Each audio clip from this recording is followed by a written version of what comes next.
Amid great moves of the Lord, there's always opposition. And that's what happened to Paul. And actually, interesting, the Jews in Corinth that rose up against Paul there is what displaced him to Ephesus. And then all of Asia heard the gospel. Even though good fruit came of it, those things are still painful. It's still painful when people reject you. Even if we know they're not really rejecting me, they're rejecting the gospel, it still can be painful. So what's the proper response to these tears and trials? Do not shrink back.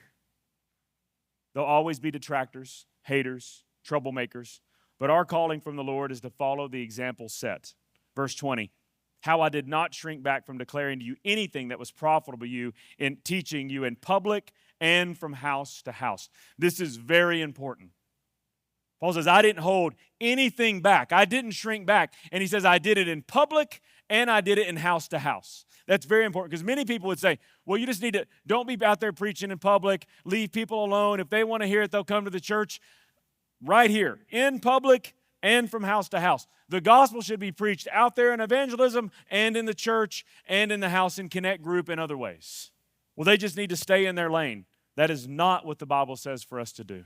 And when you do that, you're always going to be met with opposition. You will. Elijah had Jezebel.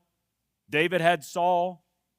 Jesus had the Pharisees. Paul had Demetrius in Ephesus.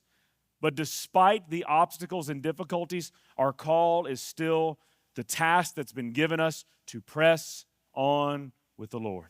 Of course you're going to be rejected. Of course there's going to be difficulty. But Paul is charging these leaders, do not shrink back.